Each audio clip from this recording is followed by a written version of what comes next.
certainly our students, well, not all of them, but certainly many students who come to IFS are already more likely to maybe try something new or try a lot of things new, really kind of are open to a lot of stuff. But it doesn't mean they're accomplished, they're just open, which is great. And what IFS does is lets them practice a lot of that, dipping their foot into something or trying a bunch of stuff in a lot of those in a very short amount of time. So they can sort of move from being open to stuff into being kind of good at navigating these sorts of things. So, and that can happen the rest of the year without a doubt. But starting off, having that behind you before you have 4, 5, 6 classes and kind of a weird schedule that's really very different than you had before.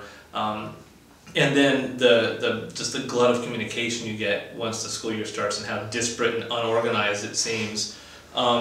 They've developed not only a practice of getting into things, but also for reading and picking apart what the communication is saying and kind of what sort of event this might be when they see a flyer on something. So they know a bit more, so they can make better choices more quickly. So I think that just practicing that is huge. They always say that the IFS class just required so much work. They loved that it did because they feel like they can manage how much work. And then the other thing we hear is that they still constantly talk to their IFS friends or intern, professor, staff members. So this network doesn't go away. They are really, especially in the first year, and even most in the first semester, our faculty are really great about emailing, asking folks how they're doing, how the first couple weeks went. Interns do that. They'll have maybe the intern or the professor will get folks together for pizza and just check in. So this network doesn't really die off.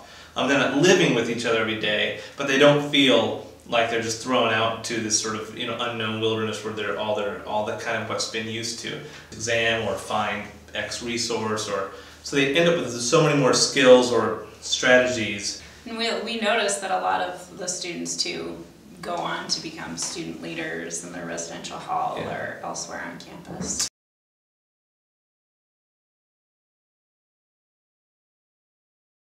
All of the IFS students primarily live with their classmates, and then all of them have an intern that's either on their floor or really close by, and then they also have a resident assistant. Sometimes you can have 2 classes on a floor, and so it gives the students an opportunity to get to know their classmates better.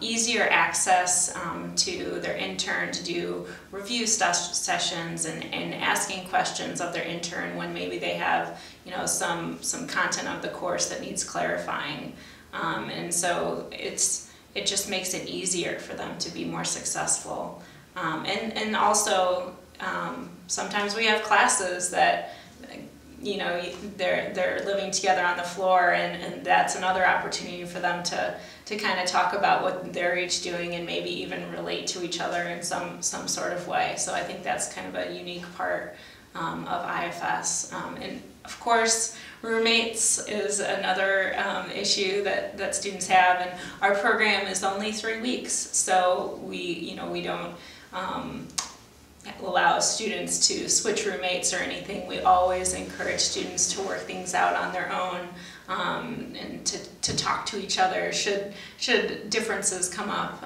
We have all of the resident assistants work with the students at the beginning of IFS to sort of talk with their roommates about different parameters they might have for each other. Oh, I like to sleep the lights off, or I like to go to bed early, and that's cool, I can go study in the lounge late, so they talk about these things beforehand to prevent, any issues that could come up later on. And by and large, the roommates get along pretty well.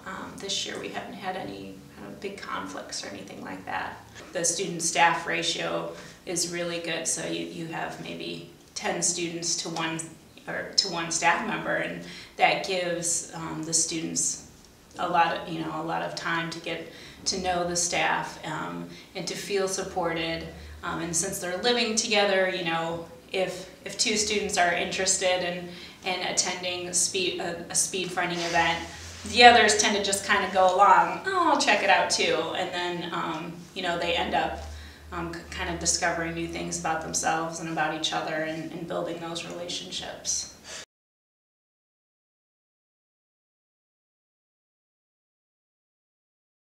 you'll notice that students who are in the IFS side of the equation tend to do better than the students who look like them but didn't choose IFS. In terms of retaining to the third semester and graduating, have a higher GPA, taking kind of more classes at a time. IFS students are always an increased level on those units of analysis. So and that's held over the 20 years of the program.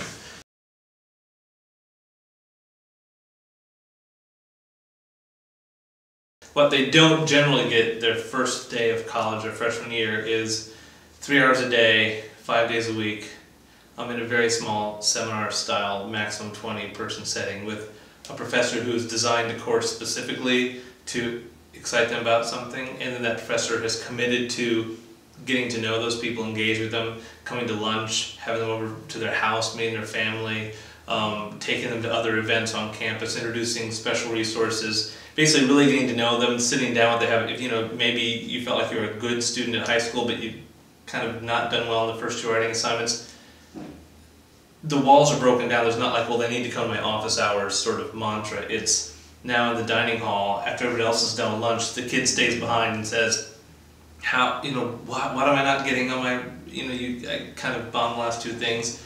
And those conversations just are so much more fluid and easy that it's hard to replicate that anywhere else. And not that they don't ever happen around campus, but they don't happen as in an organized and systematic way as they do in IFS. And if I've never met a student who said they got something out of their faculty member at the end of IFS who didn't continue to rave about how much that's carried on through other courses, whether in the same topic or not. Just they got so much from figuring out how professors ask questions, what they really mean by certain kinds of expectations, because the professors will explain it when they, the students will get comfortable enough and say, okay, you said that, but we don't understand what you're talking about. And that's not necessarily the environment in every classroom for people just to say, whoa, you're not making any sense.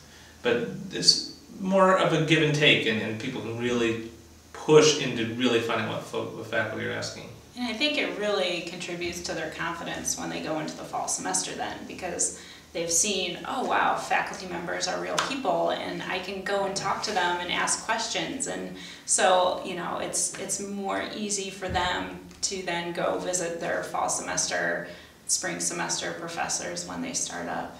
And they probably have more engagement with them than maybe some of the other students. And we also hear from IFS students that because of their relationship with their IFS professor, they found other avenues for meeting and working with other professors. So if I'm your faculty member and you're really just a really great student, but you're not interested in my field, but I'm good friends with somebody in a kind of related field, they're looking for undergraduates to be teaching and assistants or whatever, they're frequently recommending students for these opportunities. I mean, it's just, so again, the network really does exist much farther down the road than the 3 weeks, and the academic as well.